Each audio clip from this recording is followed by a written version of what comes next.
I've been wanting to do that all week. You really went for it. This episode's going to be full of it. What's up, guys? Welcome to The Hop. What's up, people? It's episode 72 of The Hop, round 72. My name is Steven. That is Gabe. This is a craft beer podcast. We make beer entertaining, fun, informative, but most of all, entertaining. Welcome to it. Glad you found us. We have a fun brewery coming up today. This one is a little, I would say a little bit of a hidden gem, if you will.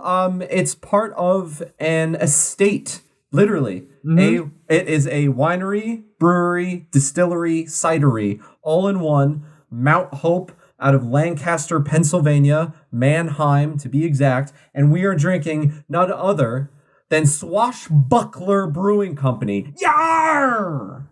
Ahoy. Ahoy. Yeah, so this one, as I bat the mic, this one is a brewery that probably no one's ever heard of, because I certainly hadn't, but it fell into our lap. We can give a shout out to your parents. They visited. They said, hey, you guys should do them on the podcast. And we said, you know what? We think we will. Thanks you for the suggestion. The beer, Mom and Dad. Love you. So here we are. Before we do any of that, though, I just want to get this out of the way real quick. If you listened to round 71, we did bring up Formula One driving, and I just want to give an apology to Lewis Hamilton. For absolutely getting his name wrong. We know it now. Look, I wasn't going to say anything, but then he won the Spanish Grand Prix this past weekend. Yes, I did watch it. My first Formula One drive. It was exciting, and I just felt like he was owed respect. Did you get that Heineken hub thing? I didn't get the Heineken hub, but I did have a great time. I mean, towards the end of it, I was like, I'll just watch this for a bit and shut it off. And like the announcers were like, you better tell whoever you're with to put that Sunday roast on the hot plate. Tell them you'll be there in a minute because you can't walk away. I was like, I can't walk away. Oh, it was great. British. Oh, it was so great. But sorry, Lewis Hamilton. His name is Lewis Hamilton. He's the man. He's the GOAT. He drives for Mercedes. And we're sorry. All the Formula One fans, get off our back. Please. This week has been hell. All right. That said, you can follow the show at the HO Podcast on Instagram and Twitter. That is where we are. You can find us on the internet. If you're interested, it's anchor.fm/thehop. We are available on Apple, Spotify, Google Podcasts, wherever you listen to your podcasts, and wherever you do listen, if you could give us a rate and review, that would be very helpful. If you enjoy the show, tell us you enjoyed it, and it will mean a lot, and it will help the show get better each and every week. So if you give us a rate and review, we will really appreciate it. We're also on YouTube. If you haven't gotten the memo and you want to look at us and our smiling faces, see the beer we're drinking, the colors, the glassware, the breweries behind me. Yeah, if you want some fun animations and different things like that, you can check us out on YouTube. Just search for The Hop, a craft beer podcast. And if you do that, I would advise you to click the bell, subscribe, and then click the bell so you'll get notified whenever a new episode drops. You'll also get notified if we do special videos from time to time. We have promised we are going to be drinking the tomato basil from Four Quarters Brewing in the very near future. And finally, you can follow our personals. Gabe is at Gaberade67. I am at Shakes Beerist. And guys, he will post a photo eventually. Get in line. The crews are working on it. We've got Elon Musk was just on SNL, so I threw a friend. I've now got him and his team working on it. SpaceX crews are putting together something fun to post. I don't know. Who knows what it's going to be? The only way you know is if you follow at Shakes Beerist on Instagram. So that's me. Let us know what breweries to hit up next. Let us know what breweries to repeat. Let us know if we should try another drink. Last week we had tequila. Maybe in the future we'll have, I don't know. We'll mix it up. We'll try new stuff. Let us know. We are here for you. That said, we have some news to dive into. Beer news. Let's go around the beer world with the highlights real quick. First up, Dogfish Head is expanding into Miami. They are opening a new tap room in Miami coming very soon. It's set to open. It's going to feature some new beers inspired by the local flavors of the area. Also some food, art, and music. That should be fun. So if you're in the Miami area, you can look forward to that coming very soon. Anderson Valley Brewing out of California has updated their logo and branding. So that's fun. New things to look at. And it's a big-ass bear. That's very on brand for them. It's awesome. And a bill has been proposed in Pennsylvania that would make it easier for breweries to split with their wholesalers. So it's a new bill. We're not going to go into all the details on it, but it does follow in line with what we were talking about in Massachusetts, some in California, some in Colorado, and in other places. So the trend continues.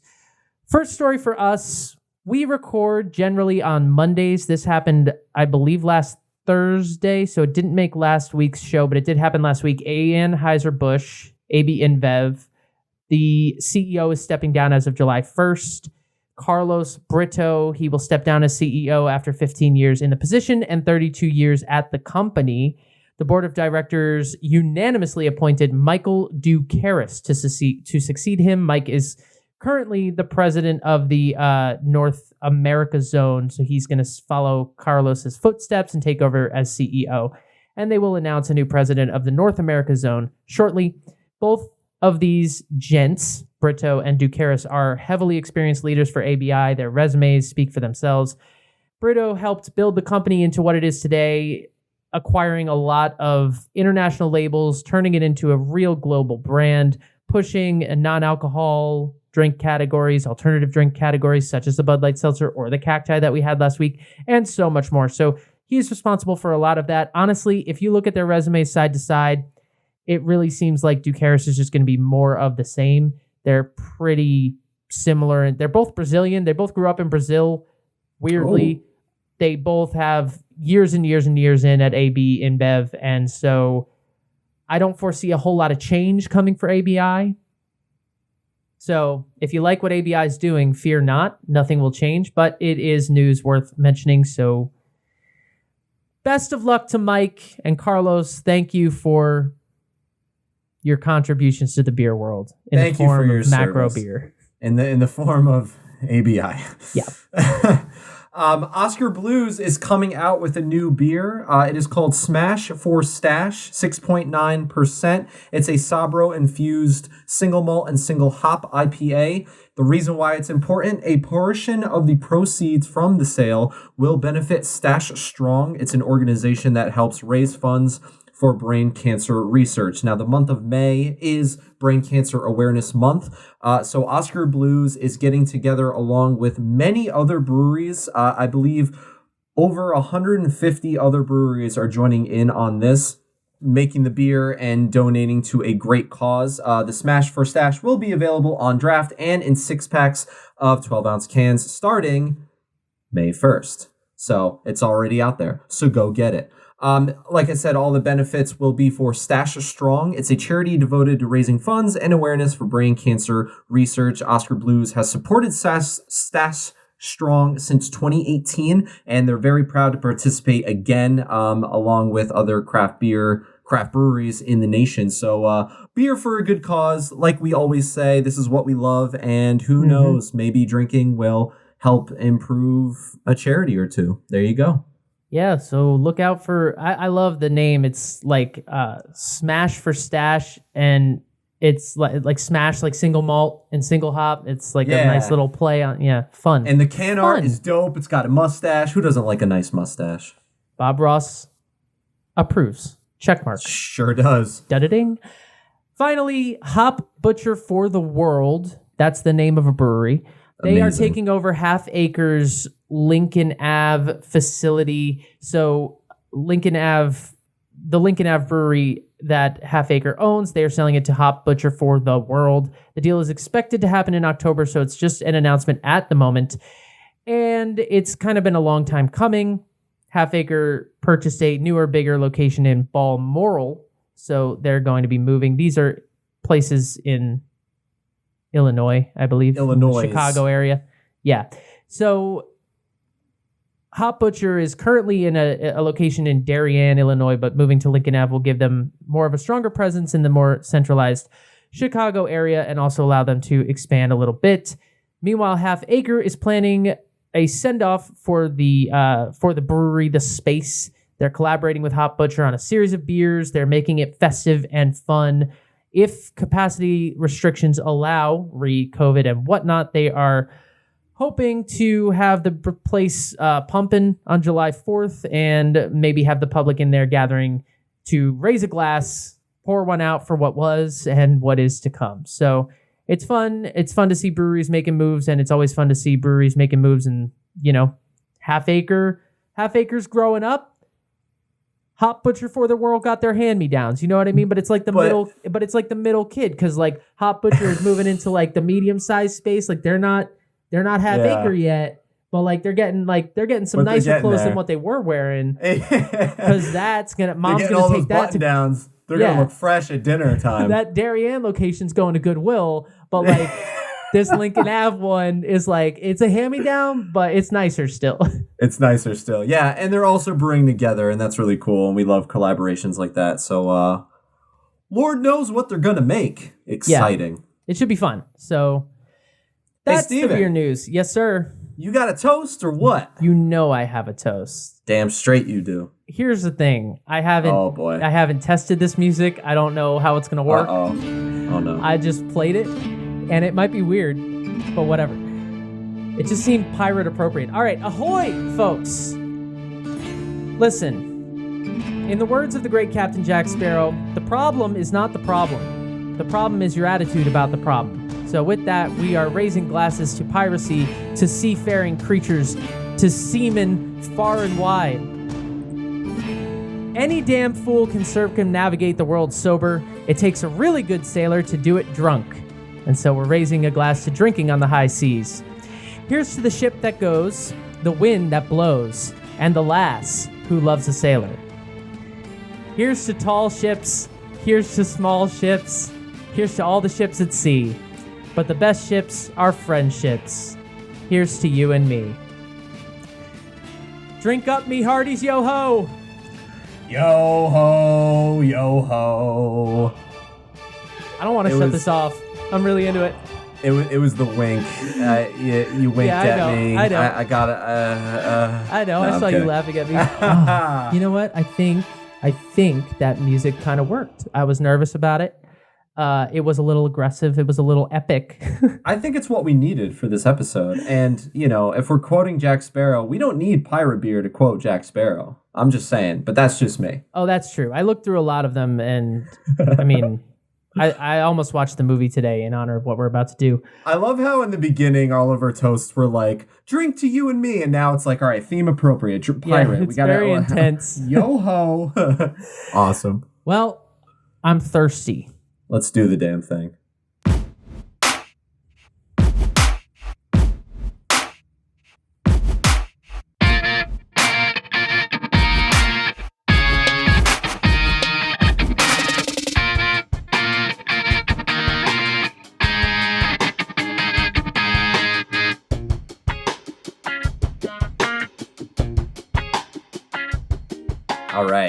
Alrighty. I'm pumped for this. This is great because we have 3 beers this round. Yeah, and a very international beer lineup. We're going... Yeah. I mean, all from Pennsylvania, but stylistically, we're going all over Pennsylvania. We're getting out there. It's crazy. Style-wise, we're going all over the map. We're kicking things off with a Hefeweizen. It's their Swashbuckler Hefeweizen. It's a German-style ale, if you're unfamiliar with the Hefeweizen. It's a 5%er. It's got a 12 IBUs. It's got no rating on Beer Advocate. In fact, none of these beers have a rating on Beer Advocate. Let's just cut our losses now. Stop at that. It's on Untapped. It's a 3.47 SRM chart. It is a... I got me a nice beer stein here. You like that, Gabe? Style That's nice. Appropriate. I have, because my parents are awesome, not only did they get us beer, they got us merch. Look at this cup. This is an official Swashbuckler beer cup, and I am drinking beer number 1 out of this. So Chuck and Sue are fans of the hop the right way. This is how you hop. This is how you hop. Send us beer and cups and hops and malts and everything stickers. In between. SRM chart, I would put this around a 7 or an 8. It's pretty light, but it is not yellow. It is sort of slightly amber. It's got a little bit of haze, as you would expect in the Hefeweizen color. That's me. Mine's a little darker, but I think it's the cup. So let's go off of yours.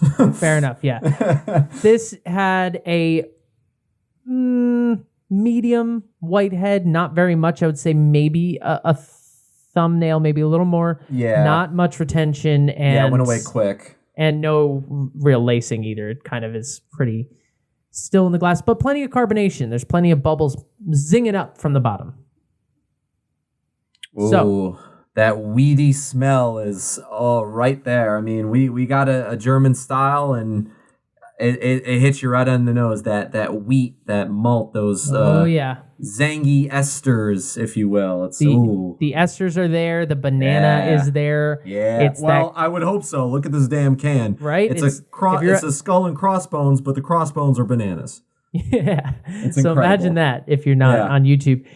Fruity, citrusy, lemon. The banana definitely comes through though. That starchy, yeasty quality. It's very sweet on the nose. It smells delicious. There's a little bit of caramel in there. It's very bready. Cornbread. Nice. Right? How often can you say that about a beer? Like it's bready, but it's sweet bread. It's like, you put a little bit of butter on top and maybe you threw, some eggs in the middle. Oh God, I'm getting hungry. But you know what I mean? Like it's just, it's cornbread like.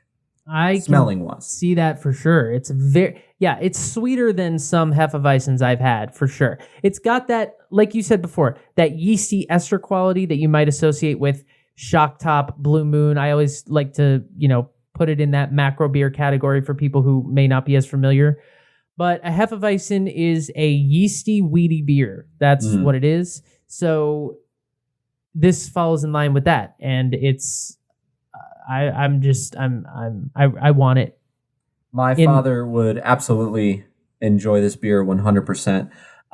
Another smell I'm getting off because of the style is that kind of bubblegum type smell. And I have to say, from beers we've had in the past, I've been able to smell that little bubblegum. I've been like, oh yeah, it's kind of there. But this one, for some reason, is really there. Like, it's like if you really think about it and try, it's like banana, but bubblegum. It's wild. It really is there. Yeah, I agree. The brewery's description on the can: our Hefeweizen is a traditional South German-style wheat beer brewed with 45% wheat malt and 55% two-row malted barley. But it is the special strain of yeast that gives this ale its kick. The beer is unfiltered, and the Bavarian yeast strain used for fermentation produces hints of banana and clove. Just a touch of German noble hops are added to the boil for a slight hint of spicy hop character. These attributes, along with a higher carbonation level, aid in the refreshing drinkability of this beer. Yeah, it really is. Sounds and smells awesome. There is a raspberry version. I didn't find it on the site, but I do know it exists. So if you're able to get your hands on it, please let us know. And it won in 2019 in the Pennsylvania Farm Show. It was a gold winner. So we got a gold winner in the house. Nice. Well, to that, yo-ho, Yar. Any other pirate stereotypes you can think of? Let's take a swig. To the Black Pearl. Nice. Fruity. Sweet caramel, like almost candy-like without being too overly sweet. Bready, but in the softest way. Soft bread, not like, toast. Soft bread. It's soothing on the palate. It's soft. It's a little fluffy if I'm gonna go there. It's easy to go down. The aftertaste is more malt backbone than anything, but definitely it leaves you wanting more. It leaves the mouth clean. It's fun. I like this. Yeah, I was fully prepared to say, it doesn't drink as sweet as the nose, but that's not true. That's not my experience. It's actually it's pretty sweet in the mouth in a very pleasant way. It's very flavorful. Plenty of those fruits we were talking about. The slight hint of orange, absolutely the banana, the caramel, the clove, the lemon for sure. There's plenty of wheat just in the feel of it. The hops are present. There's a little bit of spiciness, a little earthiness to it. It's not hoppy like an IPA. It's not bitter or piney. It's a spicy hoppiness that is very delightful. This is a great I want to be flipping burgers on a grill right now. That's the thing. It's like hot day on the porch. Hand me one of these. It's refreshing. It's easy drinking. It's got a nice carbonation. It's zingy in the mouth to me. It's got a liveliness to it. So it's not just it's not just a easy. It's not a Pilsner. You know what I mean? Right. It's got more flavor to it. It's got more carbonation to it. But it's easy easy to drink, but it's not it's not basic or simple by any means. But it is crisp and refreshing and delicious.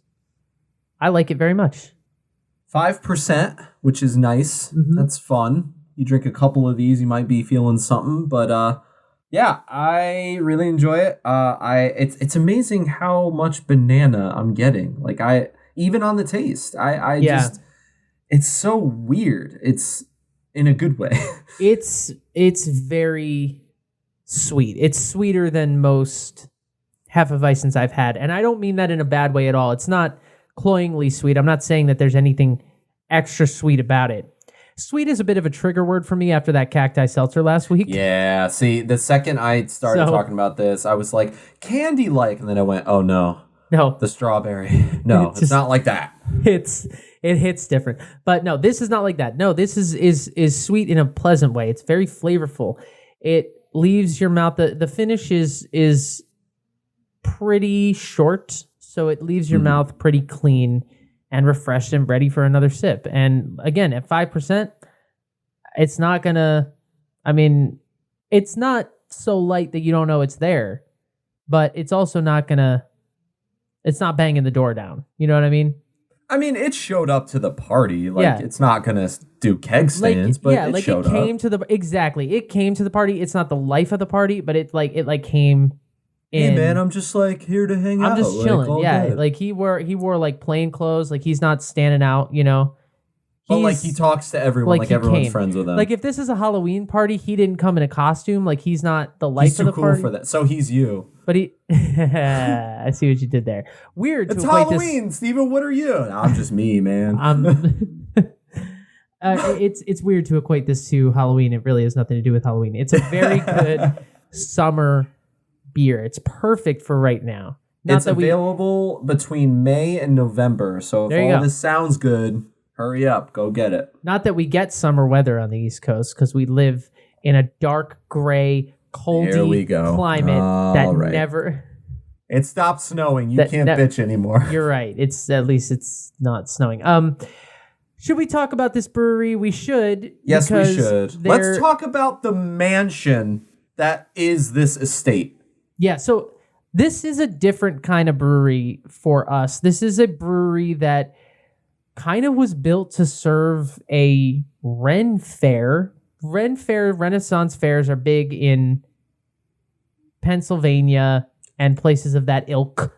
Apparently, yeah. I have never been to a Renaissance fair myself, but I know friends who work at them, and I know that they are a big thing. This brewery, and then there's this estate, like Gabe said, it's called the Mount Hope Estate, and it's home of the Pennsylvania Renaissance Faire, which happens for 13 weekends between August and October. They also have a winery, a distillery, a cidery, and this brewery.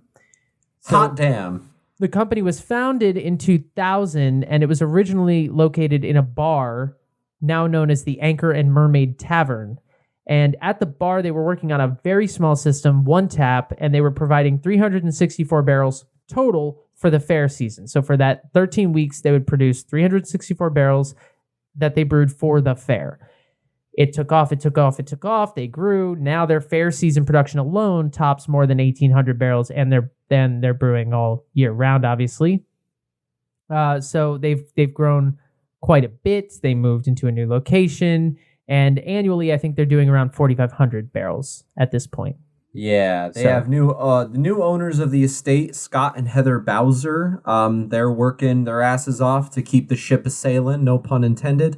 They have tasting events. They have gatherings. I'm pretty sure they have weddings. I wouldn't see why they wouldn't. They have an event for everyone. They have all sorts of fun. Apparently, Swashbuckler joined this as it grew, but became officially their own thing in, I believe, 2013.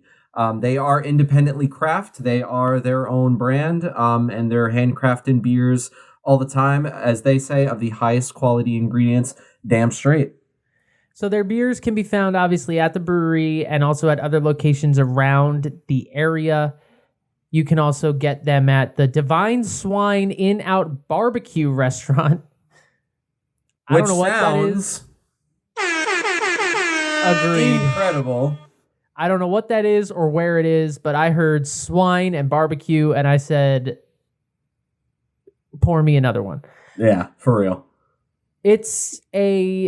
But again, it's an interesting operation because it is part of this sort of larger thing. So it's hard to find information about them themselves. That's why, like, all of their beers are listed on Beer Advocate, but it's all like one review, which is why we don't have numbers. No, they're on Beer Advocate too, but they are? Yes, but it's all like one review, so it's not enough to accumulate numbers. That's why, like, they're very small and they're very they're not very, they haven't gotten out there in that way, which is fine. I don't even know if they want to, you know what I mean? But it's really cool. Yeah, I feel like in Pennsylvania they're like popular as hell, especially in this area. With this area, and it's it's the kind of thing that we love to be able to feature on the show, like having someone that we know pop in there and get beers that we cannot get here, even if we wanted to, and they end up in our lineup, and that's the kind of stuff that we absolutely love. So we have less information about their operation as a whole. And it's good beer. It's well, so far we'll see. Yeah, well, they're 1 for 3 so far, but we haven't tried the other 2. But this is really good. It's a really solid Hefeweizen. They have beer styles from all over the place. I mentioned it. We're in Germany right now. They're big on the German style. They have hints a lot of Belgium though. Hints of Belgium, honestly, in the Hefeweizen style, right? Yeah, they do. And then we're going to another German style in a bit. But then we're going to Ireland. My people. Your people, your culture. They're magically delicious. Oh, God. It's always an excuse to play him. I'm going to kill that little leprechaun. Okay. Last but not least, their motto: live free, dine well, and drink good ale. Frickin' men. Can do, folks. Yeah. For time purposes, we should probably go on to beer number 2 because, like we said, we have 3. They're all incredible, and so we want to keep the balls a-rolling. So here we go. That's fair. Beer number 2 is called the Duke of Dunkel, or if you're trained in Shakespeare, Duke of Dunkel. Nice liquid you, bro. That was, yeah. BFA coming in gets clutch. me jazzed. Nothing like a nice liquid you. Everybody hates us. It is a German-style wheat ale. For those of you on YouTube, this is what it looks like, and that is the can art. It is sexy. Skull with a crown, looking like a boss. Also 5%, 12 IBUs. Beer Advocate. Apparently they're on there, but I couldn't find them. So they're on there, but they don't have accumulated ratings yet. Yeah. I mean, the way Beer Advocate works, if you haven't checked it out, you probably should. If you like this podcast, you should probably check out Beer Advocate. It's a great website and magazine. Use it a lot. But the way they work is they accumulate user reviews, and after there's a certain amount of reviews, they score the beer at an average, and that's what the number is. And so that's what we report on the show, just to give you a sense. But when there's a beer like this, that, it doesn't mean that the beer has not been found, but it just means there haven't been enough reviews for Beer Advocate to accumulate an average. So we always write them down so we can remember them, and I just wrote down no.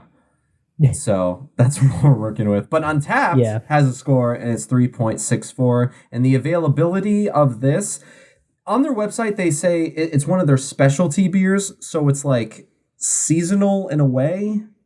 I feel like they kind of break it out kind of like whenever they want. Yeah, I feel like it's it also may or may not have used to have been called something differently because so I don't know, but it's an interesting style. So, okay, just so people are clear, Hefe in German, yeast. Weizen, wheat. This is a Dunkelweizen. Dunk, dark. Ergo, Hefeweizen, yeasty wheat beer. Dunkelweizen, dark wheat beer. And it's a take on what is a German style called a Dunkel. So you don't want to confuse a Dunkelweizen with a Dunkel. A Dunkel is a lager, so it's bottom fermented. This is a Dunkelweizen, so it is an ale but it's a dark Dunkel-esque wheat ale. If So you go to how's that Germany and for you say the wrong thing, you're gonna look like an idiot. They will. That was our nerdy factoid for the episode. I'm drinking out of the Oh, you pint got the glass. cup. I got There the you cup. go. I got the swashbuckling cup. We're swashbuckling, all right. Damn, We're Skippy. swashbuckling like. I'll say it again. R. Okay. What's a pirate's favorite letter? Is it R? You think it's R, but it's really the C. Kill him. Okie dokie. All right, It's it is- It's dark. It's on the SRM chart. I would say it's 30s. I would say like low 30s to mid Yeah. 30s. Yeah. It's not- Like, I mean, it's like brownish, reddish brown. Yeah, it's got a little bit of red hue to it, but it's definitely dark. It's kind of a nutty brown hazelnut color. It also poured with more head than beer, I would say. It had like a couple inches. Maybe I poured it shitty. I don't know, but it was a solid head with We good got retention. concerned. We said, "Uh-oh. Wait, hold on." And good lacing too. This one is much, it's an interesting thing going from a Hefeweizen to a Dunkelweizen because they are similar. It's a nice transition, but it also is such a different beer in terms of the flavors we're about to get into, the malts they use to brew it, and the color and the lacing and all of that really. Speaking of that, to that. from the brewery, our Dunkelweiss beer is a dark twist to our traditional South German style wheat beer Hefeweizen. It is brewed with 40% wheat malt, 45% two-row malted barley, and the other 15% of the grain bill are dark specialty malts, giving the beer a deep brown color and slightly malty character. Who freaking knew? Just like the standard Hefeweizen, the beer is unfiltered, and the Bavarian yeast strain used for fermentation produces hints of banana and clove. Absolutely correct. A touch of German noble hops are added to the boil, balancing the malt with a slight hint of spicy hop character. Yeah, so on the nose, this is where the clove really comes out to me. It is like if you took the Hefeweizen nose and just darkened the malts. You know what I mean? That's really what it's like. It's the banana is there, the clove is there, but there's not as much of that bubblegum sweetness that was in the last one. This one is much more dark. It's much more caramel a little bit, but it's almost toffee-esque. It's darker. It's like those clove allspice, those spices you put in like an apple pie when you're making it at Thanksgiving. It's much more fall, honestly, than the Hefeweizen. Honestly. Okay, so for this beer, the malts not only showed up to the party, but they're getting involved. They wore a Halloween costume. They dressed up as something, a movie. They dressed up, but they didn't they're not stealing the show either. Like no, they brought like the beer pong balls, so everyone's like, Yeah. oh my god, they're here. They're like a friend. They're making themselves known for sure. They're definitely like wearing a flashy costume, but it's not over the top. Like it's not one that you're like, that's a lot. It's just like right. Bell bottoms. Yeah. Right? Yup. Sure. Nothing says you're working too hard like a pair of bell bottoms on October 31st. Unless you're just like a hippie. I don't know. We've been drinking. It happens. Okay. There's a little bit. So yeah, toffee, darker. I think there's a breadiness to this. The hops are present and the spiciness is present. The yeast esters are back for round 2. Maybe a little bit of bubblegum. I feel like I'm smelling it more in the other one than I am in this one. Yeah, it's there. It's just not as sweet. It's like it's just darker. It's more. I don't know how else to say it. It's darker. It's like rye bread. Yeah, or pumpernickel or something. It's like if you're between a Hefeweizen and a red ale, which ironically we literally are. But that's kind of what it is, though. That's whoa. It's the perfect way of describing it. It's like if you took the dark malty backbone of a red ale and blended it with the yeast esters and the weedy quality of a Hefeweizen, and that's what you have in a Dunkelweizen. Let's drink it. Are we German now? No, we are not. Okay, good to know. This is the older brother of the Hefeweizen. I feel like it's very similar, but it's darker, as you said. I think this is... I think both of these beers so far, I feel like the taste and the smell have been very, very similar, which is actually kind of awesome because I feel like that doesn't happen a lot. Very weedy and dark bready, maybe toast, maybe not. You know, a little bit of caramel, a little bit of sweetness, but I just feel like it's if you took the Hefeweizen and you just like matured it, maybe in like not necessarily like a barrel, but I don't know, maybe you. Although feel free to do that too. Yes. Exclamation point! The hot welcome. Yeah, I literally just I feel like it's just the older brother of the Hefeweizen. I completely agree. I hate to keep using this analogy because I feel like we may be overdoing it, but literally it's that's Pikachu. This is Gabe. Raichu. There we go. And then there will be a third one down the line. Like if you the third one, there's no third one for that. Wait, what did you say? You said Pikachu? Yeah, is there no third one? There's three. There's Pichu, then Pikachu, then Raichu. So this is Pichu, and then this is Pikachu. I hate that we're in this. Get your this. 150, bro. Get on it. I really hate that we're in this conversation. You get the point. The point is, this is a perfect evolution of the last one. And if you put me in front of like a Belgian Trapel, that would be... Actually, that's weird because we cross countries. But you get what I'm saying. It's a nice evolution of the last one. And it could also, you know, if you bumped up, maybe take that ABV up to 100. And then, wow, I don't mean, wait a minute, hold on, not 100. That I don't we mean would die. literally. I just maybe like an 8 or a 9. That's always solid. Okay, it's very, very good though. It's got, it's all of what you said. The sweetness and the weediness is there, and then you add this like sturdy caramel malt, dark malt backbone.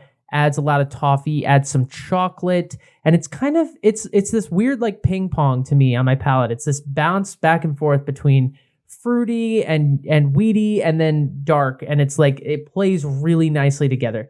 It is very well balanced. It's a super impressive balance to me.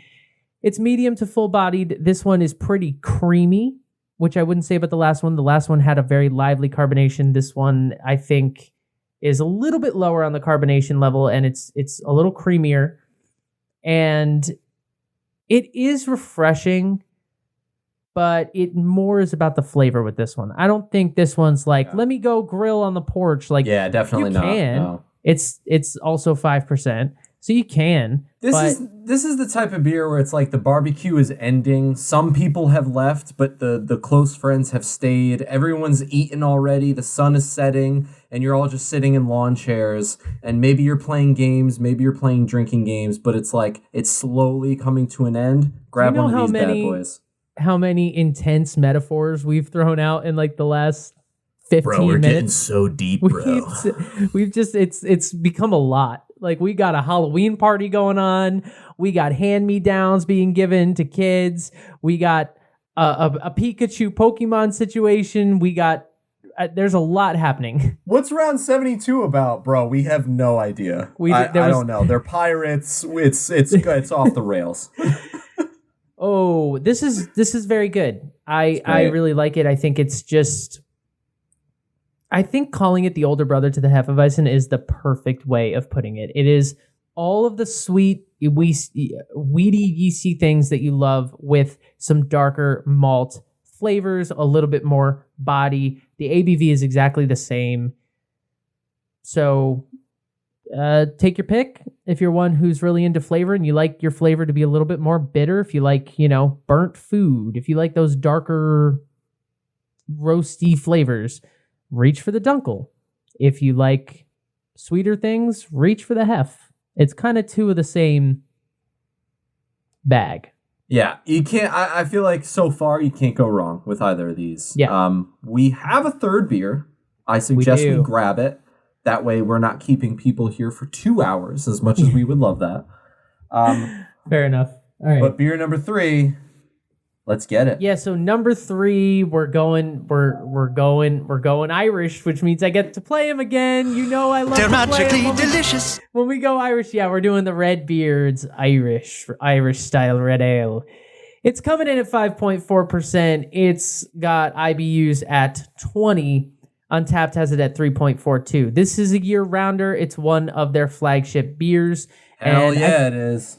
And I think people may know this about Gabe and I by now, but I think I can speak for both of us when I say one of our favorite beer styles. I mean, I love a red ale. Yeah, I think they're great. I think I feel like I've had them before, but I was formally introduced, not this past St. Patty's Day, but the one before it was when I was like, oh, wow, red ale? Like, I forgot about red ale. Like, red ale's great. Awesome. Red ale in the category with amber, very malt-forward beer style, and just delicious. Just malt forward. In this world of IPA crazes, I think malt forward beers don't get as much love as they deserve. So we love a red ale, and we jumped at the opportunity for Gabe's parents to get us this red ale. Thanks, Mom and Dad. Thanks, Chuck and Sue. I'm drinking out of a pint glass. It had, for me, very little head at all. I couldn't get one. I tried to get one. I couldn't really get one. I actually got a nice head. It was there for like 5-6-ish seconds, and then it went away, but it was nice and full, about a centimeter thick, and now it's just a ring around the glass. I've got a classic like mug, like a real pirate. Arr. Nice. Not much lacing, but plenty of carbonation, plenty of bubbles shooting up from the bottom. On the SRM chart, I would put it in the 20s, the high 20s. Yeah, mid to high 20s. It's as you guessed it, red. But it's like a deep brown amber color. It's like a wooden, like with a wood finish. Yes. It's not fire engine red, but it's got a reddish hue to it. The can, however, is very nice, and our people will talk about this later, but it's a nice red sort of dude, Look at pirate that beard. I wish I could grow a beard like that. A red beard looking pirate man, skull pirate, bearded pirate, just surrounded by flames. So that's what it is. If you're on YouTube, you can take a look at it. It's very pretty. Our resident expert will discuss that in a bit. It's true to the style, right? Malty, bready, caramel. Toffee. I feel like I'm not getting a lot of aromas off the smell. I feel like if you really get in there, you do get all the classic caramel, malt, malty backbone, bready, toffee, all that stuff. But it is a little on the subtle side for me. I would agree with that. It's very reserved. Like, you got to get in there. Yeah, it's very reserved. It's not the sweet wheat esters and all that stuff that we were getting off the previous two. We're now in a different country. We're in Ireland. It's just much more reserved. I get the sense that it's going to be kind of dry. I get the sense that it is going to have that caramel sweetness that I love of those like dark malts, but it is definitely much cleaner on the nose. Not as much going on. Yeah. The brewery's description here: this Irish-style red pays homage to the UK ales of yore. This full-bodied and malty ale is brewed with numerous specialty, including 25% malts from the UK to give it a caramel sweetness with a hint of light toast. The beer is lightly hopped for balance with a mild bitterness and just a touch of aroma. This is the perfect balanced beer to enjoy with good friends and good cheer. Well, you know what, we'll Gabe? be the judge of that. You know what, Gabe? You're a good friend. So I'm okay. let's drink to good cheer. Good cheer Cheers. all around. Swashbuckler Brewing Co. Thanks for joining us. It's fun. What am I tasting? It's like sweet malts, like sugary almost in a way. Yeah. What I love about this is that dark roasted malt quality that you get right up front. There's a toffee. There's a deep bread quality to it. There's a weird little bit of fruitiness. Like, I don't know what it is. Yeah. I'm having a hard time putting my finger on it. It's not citrus. It's kind of something like a berry. It's almost. a berry. I want to say like strawberry. Yeah, there's a little bit of that in the back end. Like it's a little, just a kiss, if you will. But there's a nuttiness to this. It's very nutty. And I say that in a good way, which I don't normally. Which is so ironic. I don't normally say about anything involving a nut. But it's very good. It's very, very malty. It's very true to the style. There's some sweetness. I think the fruitiness that we're detecting is the hoppiness. I mean, I think that's hops. It's hopped. They said, lightly hopped for balance, and I think that's those presumably UK hops, maybe a Sterling hop. Dude, maybe something in the. This is crazy. It literally has a berry fruity taste to it. I can't believe that. It's really is wild, but it's not like overly sweet. It's not going to make you be like, too much. Like it's wild. But it's counterbalanced by such a multi backbone that it works. Yeah, again, it's the hops, and it's interesting because we normally associate hops either with IPA bitterness or earthiness. This is kind of neither of those. It's like if you took the IPA resin thing and then took like the really bitter bite out of it and just left behind the sweet sort of resiny quality. That's what I think I get off this beer. I think it does have a little bit of spicy esters to it, but it's not as strong in this one as the other two, which, and even with this at 5.4%, just a little bit higher ABV, it's interesting that it's not as spicy in a way. It's more on the subtle side, but it's there if you go looking for it. It's in the back. I would love to try an imperial version of this. Ooh. I would love a version of this with the ABV just bumped up to like an 8 or a 9. Yeah. I'm sure they would be able to knock this out, Yeah, this would be a perfect thing to A, make an imperial out of, but B, throw it in a barrel. Well, I gotta play it again, Gabe. I mean, if you're gonna play it, I gotta play it. Exclamation point! It's delicious. It's very good. In the mouth, I think it is dry. I think I nailed it. I think I was right about that though. It's clean, it's crisp, it's medium bodied, and it's got a lingering finish to it, but it's very flavorful. I think that this is I think what makes me say I want to try an imperial version of it is I'm drinking it and I'm almost like, oh yeah, it's 5.4 because it feels like it's like a sweet 6.5 to 7. Yeah, I would agree with that 100%. I don't know why. I feel like you kind of forget it's 5.4. Now, okay, so let's see. What stage in the barbecue are we drinking this? I think if you're the fun uncle of the party, you're drinking it right away throughout the whole party. If you're like us and you're just there to have a good time, after dinner, before dessert. But let's ask the important questions. I mean, what is this beer wearing at the Halloween party? This one, I believe, is... This one is like made a costume, but they made a costume last minute. So it's just like they looked around their house, they threw on a weird hat, and they were like, See, I kind of got the vibe that this one threw the Halloween party, and so they're not really wearing a costume because they're too busy making drinks and shit. Like, they're working. Who spilled this? They're cleaning up their house. This is one of the weirdest analogies we've ever produced on the Hop. Who cares? It's so much fun. Gabe, I'm jealous of you right now because there's a lot to love on these cans. So There's you know so what? Much to love. You do your thing.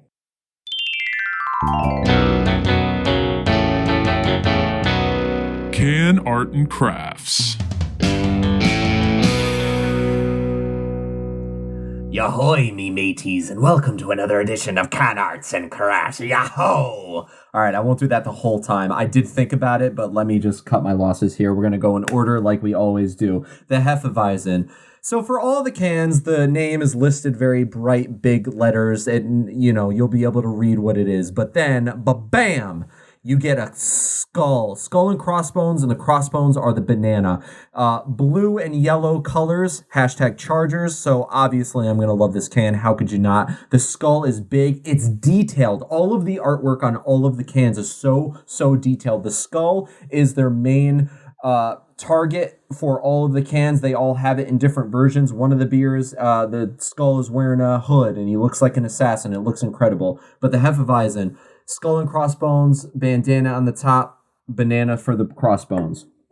Duke and Dunkel. We got a skull wearing a crown with one of those, I don't even know how to say it. It's a collar, it's a Shakespeare collar, but it looks incredible. It's bright, it's red. Again, the detail of the skull. He looks like a mad king who would kill you and cut your head off if you ever spoke to him wrong. Ha ha! And then, to round it out, we got the Redbeard guy who's got the captain hat on, the Jack Sparrow captain hat, or the Leandro Barbossa, if you know the Pirates movies, that captain hat on with the big-ass red beard with the flames behind him, big-ass red and yellow lettering for the can. Overall, given the can artwork for these three and all of the brewery that it has, we've got, for the first time ever, a 100% unanimous, easy decision. 10 out of 10. Absolutely. This can art is incredible. I'm going to save these cans for the rest of my life. If they're great, the skull and crossbones, it's makes you feel like a pirate. Bob Ross agrees. And if you're with us, say yo ho. And that is another edition of Can Arts and Crafts.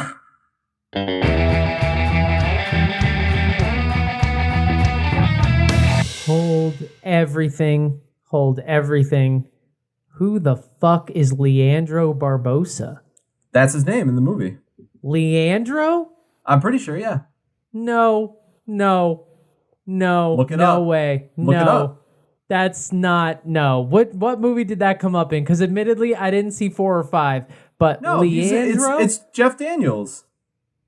Wait, not Jeff Daniels. Who am I What? thinking of? What's his name? What are you talking about? The guy who Jeffrey plays- Rush? Jeffrey Rush. So sorry. Yeah, Jeffrey it's Captain Rush. Barbossa, but there's no way it's Leandro. That can't even be... What? Oh, you know what? Leandro Barbossa might be the name of a basketball player.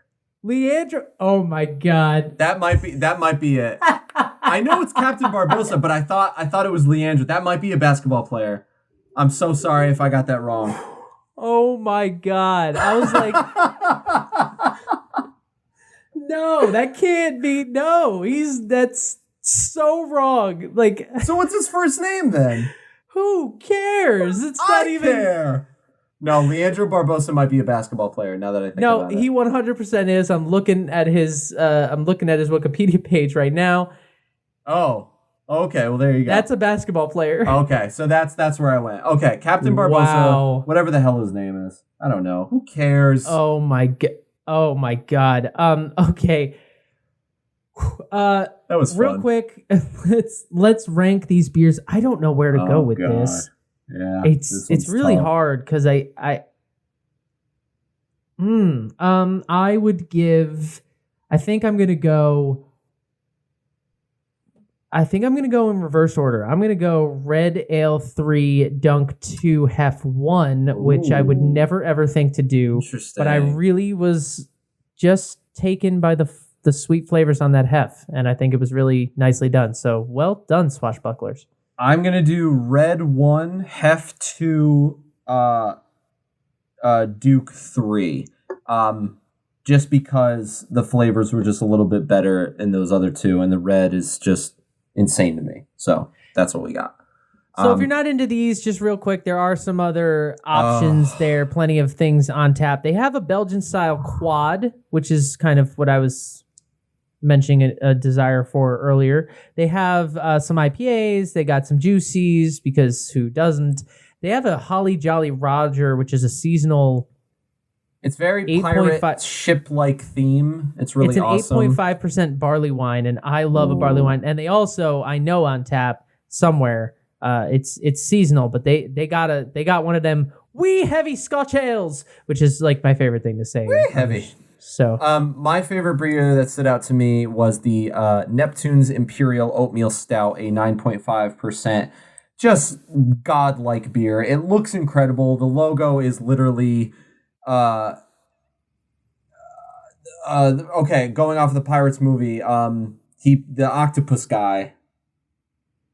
Yeah, it's Davy Jones. Do you want to give him a weird? Thank you. Do you want to give him a weird Italian first name? I didn't want to give him a basketball, LeBron Jones. It's Emilio Davy Jones. He's looks incredible, but it sounds incredible, and that was the one that made me go, oh, the oatmeal stout. But yeah, very pirate theme. The skull is everywhere. They got a juicy jouster, which looks incredible. To go off of the Renaissance Faire play, but they have a lot of great stuff, and it looks incredible. Swashbuckler Brewing, very well done. If you're passing through PA, I highly recommend you stop in, grab a beer. Gabe, we got a couple minutes. I wasted a few of them calling you out on your Barbossa. It was necessary. I get it. I totally understand. I totally deserve it, and here we are. But as always, we like to end on one last thing.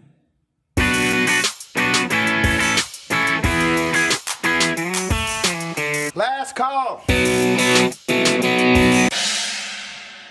Gabe?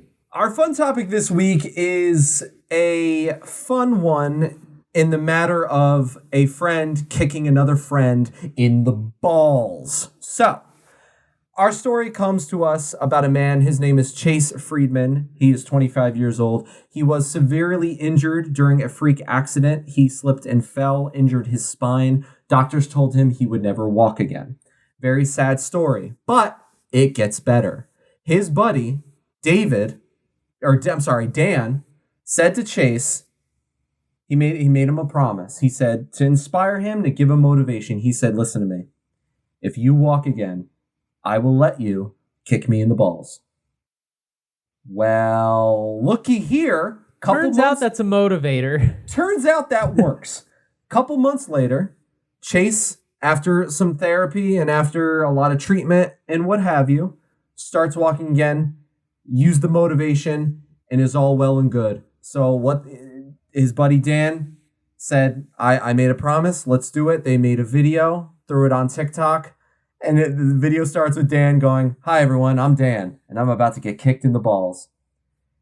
And not only is it an amazing story of a comeback for a man who recovered from injury and got back, but also it's hilarious and not for the way you think. What's interesting to me is the physiotherapist. Yeah.